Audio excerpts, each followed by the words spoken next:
We continue now on our treatment path for our next session, where Dr. Theodoros Koutsomitros will talk about repetitive transcranial magnetic stimulation, also known as rTMS, which is seen as a new era of mental health therapies.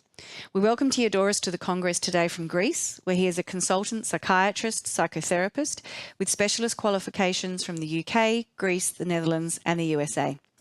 He's the Secretary of the Psychotherapy section of the European Psychiatric Association and the founder and director of the Greek rTMS clinic, which is based at the Medical Psychotherapeutic Centre, which is the largest mental health centre in Greece. Welcome to you, Theodoros.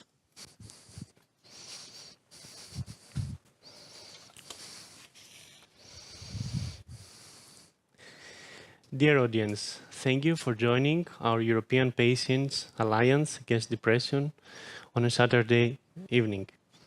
I would like to thank the European Alliance Against Depression for the invitation. First, we would like to start with a little poll.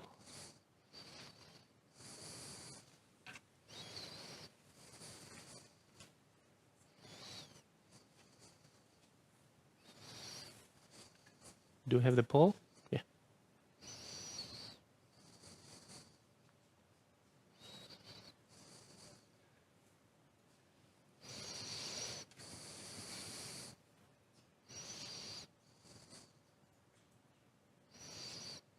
So the question is, which non-invasive brain stimulation therapy is available in your area or your country?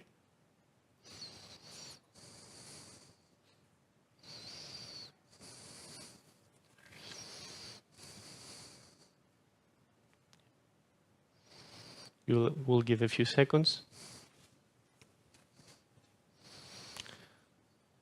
So most of the people answer, 62% they don't know. So it's a good thing you're here. Hopefully this presentation will help you navigate with new treatments and perhaps they're available in your area. Can we go to the slides, please? So first of all, why do we need rTMS as a new therapeutic method? According to WHO, depression is the most disabling disease in the world, and 350 million people suffer from depression worldwide.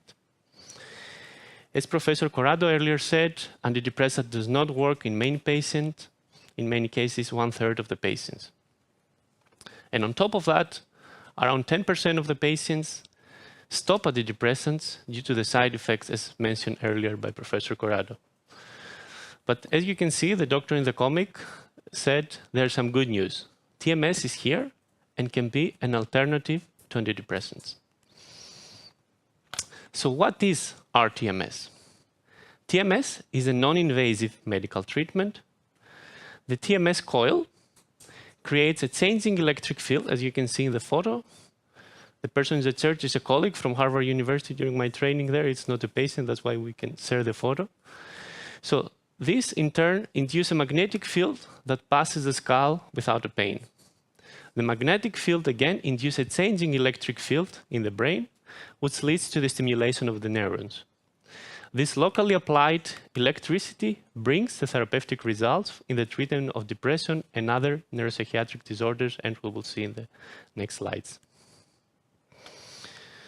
So before we talked about why we need TMS. Now we will talk about when it all started. The course from the discovery of modern TMS to the establishment as a treatment in a clinical practice has been a long road. Followed by the discovery of electromagnetic field by Faraday in 1831, it was now possible to stimulate the nervous system by exposing patients to changing electric field. In 1985, Dr. Barker et al. In Nottingham, UK, succeeded to develop a stimulator like that could produce the required discharge to generate a magnetic field capable to induce current in the cortical tissues. This achievement was the beginning of the modern TMS in brain research and clinical practice. As you can see, Dr. Anthony Barker won the first International Brain Stimulation Award almost 30 years after his discovery. A couple of years ago in Chicago, during the Clinical TMS Congress, I was privileged to meet Dr. Barker in person. Such an astonishing and humble man. During his presentation, he presented the cumulative number of publications and referring to or using TMS. As you can see, the number is growing exponentially. And as Professor Barker said, if you need 1.5 hours to read one paper, to read all the available publication, it's a full-time job. Is TMS suitable for everybody? Of course, there are some contraindications, some relative and absolute contraindication. The absolute contraindication is any metal implant within 10 centimeters from the coil. So more or less it's from this distance, depending on the head side. Cochlear implants in the ear, implantable drug plants, and any ferromagnetic foreign body in the eye or the head. Of course, a brain pacemaker for some people who have it. And some relative contraindications are related to drugs, like antiepileptic drugs, or high-dose GABA load, like benzodiazepine and other drugs. There are no known risks in pregnancy.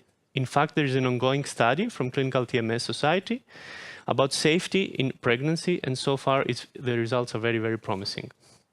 There are no additional risks in children, and it's actually FDA approved in USA over the last year for adolescents above 15 years old, and it's mostly used in most European countries already for adolescents above 15. rTMS is a safe medical treatment. The International Federation of Clinical Neurophysiology revises their guidelines frequently. Some common side effects can be a transient headache or neck pain, depending on the length of the protocol and the chair that we use, that can be easily managed by painkillers like paracetamol. And the acoustic trauma for both the patient and the operator can be diminished by using earplugs.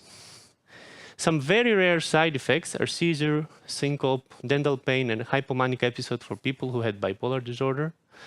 But so far in our clinic, in Greek TMS clinic, where I practice TMS with my colleagues, we have never seen any seizure or hypomanic episode, and we have done several studies in patients with bipolar disorder.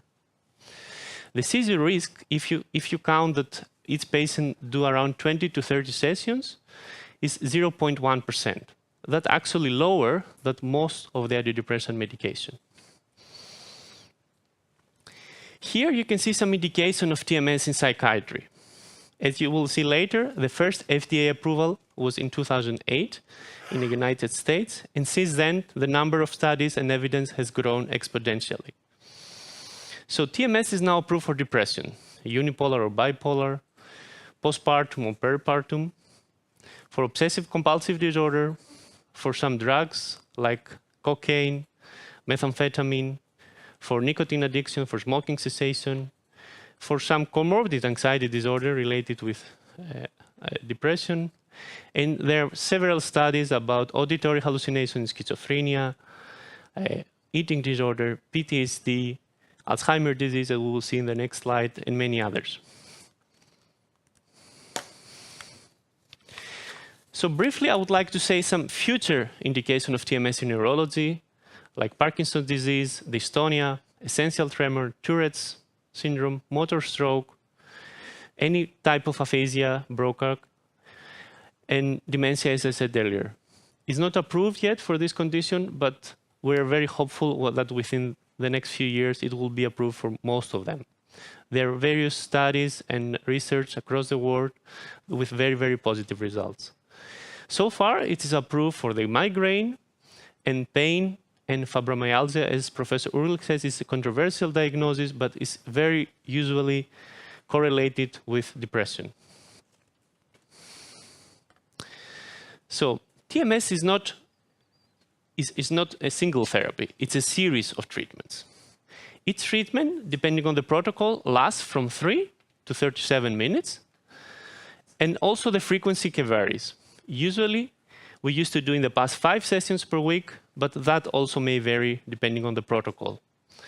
Lately, as we will see later, we are using more and more accelerated protocols, like SEND protocol. It stands from Stanford Accelerated Intelligent Neuromodulation Protocol. It's a very interesting study that now is FDA approved in USA, done by Nolan Williams and his team in Stanford, where they have done 50 rTMS sessions in 5 days, where we usually used to do 20 to 30, and they accelerate the treatment to only 1 week.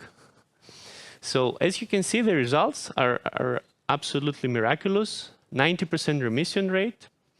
So we are hoping that this result will be established and be done in other studies and be available in many countries, not only in some very prestigious universities, but across the world, and be available for more and more people worldwide. So when to consider TMS? As you can see, the APA, the American Psychiatric Association, has recently posted that given the evidence, it may be considered unethical not to discuss TMS as a treatment option for patients even with first-line moderate or severe depression. So this is something that also clinicians should know, that they are not unfortunately aware. In many congresses that I attend worldwide, not everybody is familiar with TMS or is not available in every country, but this is a growing and changing situation, and many foundations worldwide, they're trying to change that. Here is a small video that we did during the COVID area to show that despite the COVID, because in the TMS, as you can understand, we come very closely with the patient, we were all dangerous, we were all worried in the beginning that it may be dangerous, but we all have the necessary measures to prevent that. Enjoy the video.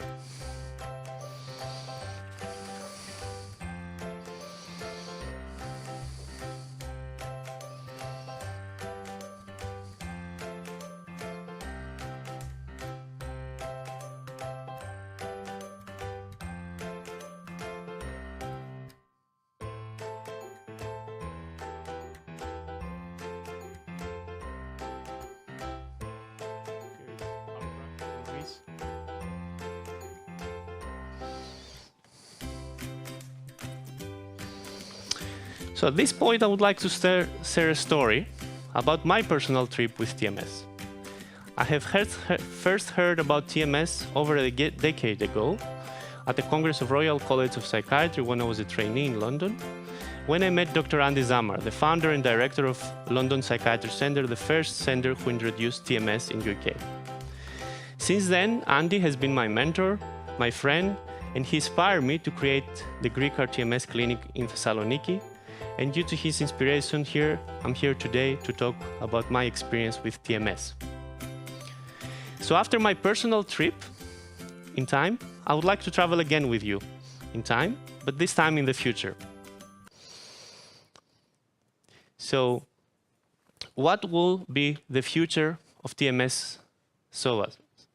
More robotic systems with minimal human interaction and perhaps less errors? Or a combination of TMS and psychotherapy, as they have already done at Maastricht University in Netherlands.